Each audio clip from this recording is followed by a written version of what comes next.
Hi everybody. 10 after 8 Wednesday night. Um, I have to keep that light off because it causes a buzz sound.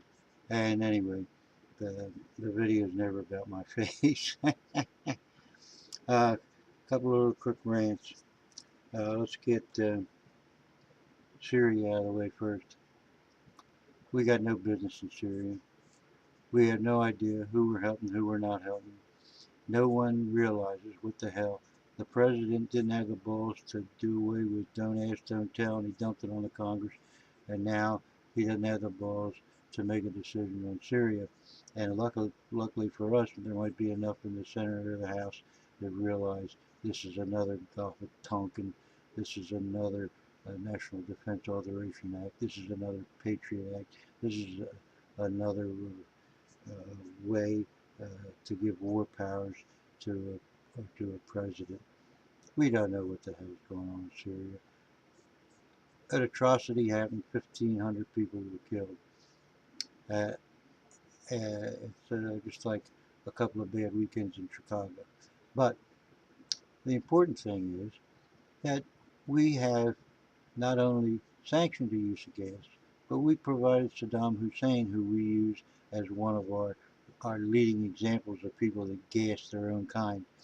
Not only did we give him a wink and a nod, we gave him the gas to do it because we didn't want any trouble with the Kurds, and we wanted to help him out in his war with Iran because we've always been on the case of Iran because how dare they in the 49 to 50 how dare they elect a democratically elected government that we didn't like, and we overthrew in the CIA and installed the Shah.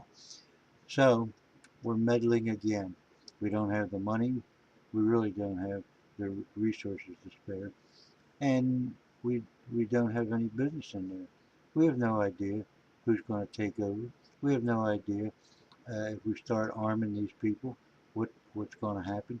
We have the largest stockpile of really killer nerve gas in the world. The sarin is bad news, but it's nothing like the nerve gas we have, and we have the largest supply stored in the world, and we really don't even know how to get rid of it. We're afraid to incinerate it. We're afraid to do anything with it. The canisters are there rusting and rotting away. But we've got no business in Syria. We have no business being the pawn of Israel. Israel Israel barks and we come running over and say, yes, master, what are you barking about? Because we, you know, we want to do your bidding. Let the Israelis fight their own wars. Let the Israelis fight their own wars without our help. Why in the same hell are, they told us the other day that if we failed to continue to supply arms to the military in Egypt, that they'd walk away from the peace table. They had no intention of doing anything at the peace table, so what do we give a goddamn if they walk away, crawl away, or run away? We don't care. They are responsible for more misery in that area than anybody. They are nothing but subterfuge. They go in, they cause a lot of this damn trouble has been caused by the Israelis. But we don't belong in Syria. That's my opinion. Second rant, I'm so crazy about the Discovery Channel and these other people. They're putting on, searching for the biggest fish in this, whatever this guy is, hunting, the guy that goes into rivers and hunts for fish that don't even exist. Uh, Bigfoot, Sasquatch, ghosts, you name it. What the hell science is that? I'm sick of it. Sick of these jerks. They ought to be boycotted the Discovery Channel. That's for sure. Now, take reality TV, Gold Rush. What fool in their right mind would follow that billy goat anywhere, let alone all over South America? They must be getting paid so much by the producers of this show that they can afford to go all over the place. And the other fools in Guyana and Africa, Jungle Gold, they're big crazies leaving their families and going out there and getting robbed more than they find. They don't find crap, but That's the way it is. Now, recently a kid wrote me a note about 3D printing, saying that they have the ability to, well, they know they have the ability, but they're reproducing collectible trading cards.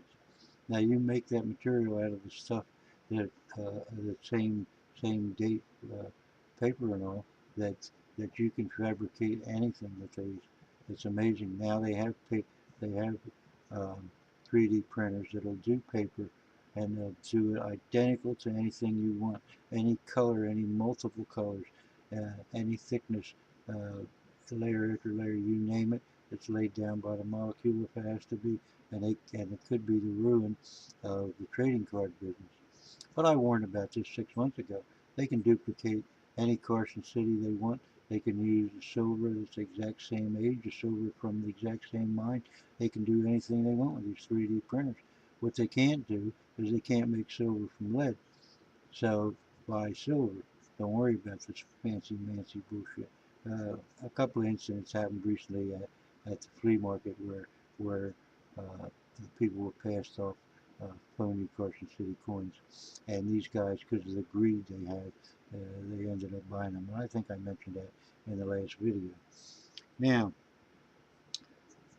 why I I stopped buying silver. You know, I haven't stopped, but unless it's something extraordinarily beautiful, I'm totally fallen out of just buy cheaper silver out there, even though these sets that I've been buying has been the cheapest silver. I wouldn't pay a lot of money for these sets, even though they're worth a great deal more than I pay for them.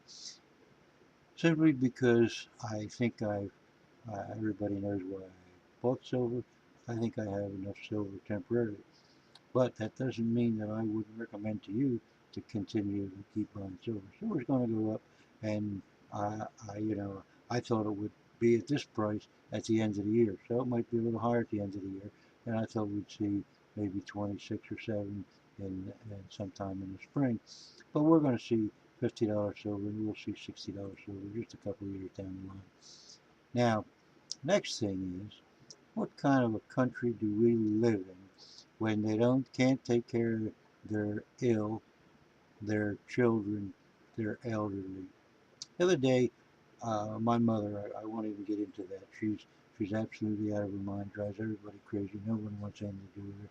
She's turned into uh, um, bitch of unbelievable dimensions. She goes out of her way to aggravate people. She goes out of her way to annoy everybody.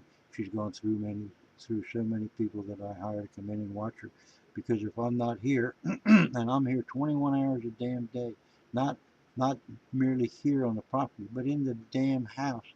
Otherwise, I have to disconnect the phone. She'll get on the phone. The other day, I was gone for 10 minutes.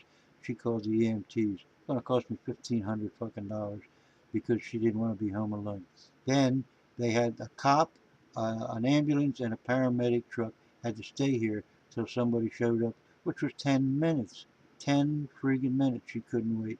Cost me $150 a goddamn minute. She has,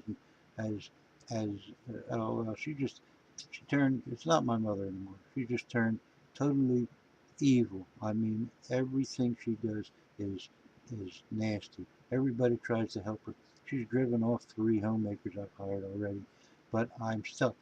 I have to work because of my back and all. I can only work for an hour, hour and a half. So I have people come in and watch her for 3 to 4 hours a day, and I can go work and get home. But then I'm stuck. Can't even go out to feed the damn dog. She's bitching and moaning, or she's knocking on the neighbors. It's just turned, and my life is goddamn misery, and that's the best I can say for it. And there's only one reason for it, and it's living upstairs. But I I called a nursing home the other day, and they said on the phone that the lowest it would cost to stay there is 20,000 a year, but most pay about 35,000. So I hauled my mother over there. Beautiful place, absolutely beautiful place.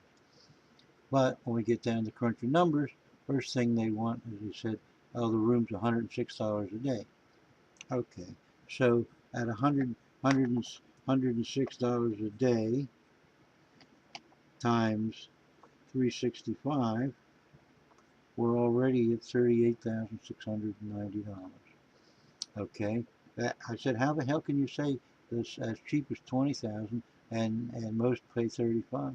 Then if she has to take at least one pill a day, they charge another $19. Not for the pill, because you got to provide the pill. All right, that comes to another $19. Yeah, $6,935. How's that? Just to take one pill. So we're already into the 45 range. And then they give you points for every little bitty thing, laundry, this, that. It's a total a la carte. And I said, how the fuck can you bring me over here and rape me, and then just keep adding things and adding things? So the cheapest it would be to put my mother there, and this is monthly, would be about 55,000 a year. Now they have the right every month to have a nurse come in and declare whether she needs more care or less care, and that ups the cost. So it could be, if the nurse finds she's up 2 levels in care, they said, yeah, it costs more to have somebody help her get a bath. Well, of course she needs help getting a bath. I've had somebody come in here for 3 years now and give her a bath 3 times a week. But it would be cheaper for me to pay that person to go to this nursing home and bathe them than to have their people bathe them. It's absolutely ridiculous. These are nothing but rape shops. So, anyway, I said, well, you cut my balls off, now I can go to fuck home. Uh, this is the type of thing that you can look forward to if your parents, well, my mother's be 94 in another 8 weeks. So this is what you can look forward to. You can't leave a damn thing in their name. If they have more than $2,000 to their name, they can get no federal help worth a damn. So you're stuck. So what do? You know, it's cost me about $40,000 a year to take care of her here, let alone someplace else. It's the way we treat our elderly. We force people to go bankrupt, to go belly up, and then we'll offer them a carrot. This country, when we can spend billions and hundreds of billions of dollars and trillions of dollars on wars that get us nothing, and we can't take care of our elderly, we're a one sick society. Well, I had another couple other things I wanted to mention. Gary Silver Ounce, about 2 months ago, he borrowed $500 off me, and we used to Skype like sometimes twice a day, sometimes 2, 3 hours a day, and he sent me a Skype type saying, "Thanks, I got the money, and I haven't heard from the son of a bitch since." Well, so be careful. Friends you think you make, uh, fine. Keep praying, don't be a borrower or lender be. So I want to thank you for your time, and please leave a comment. There's a number of other things I want to rant on, but I've already taken up enough.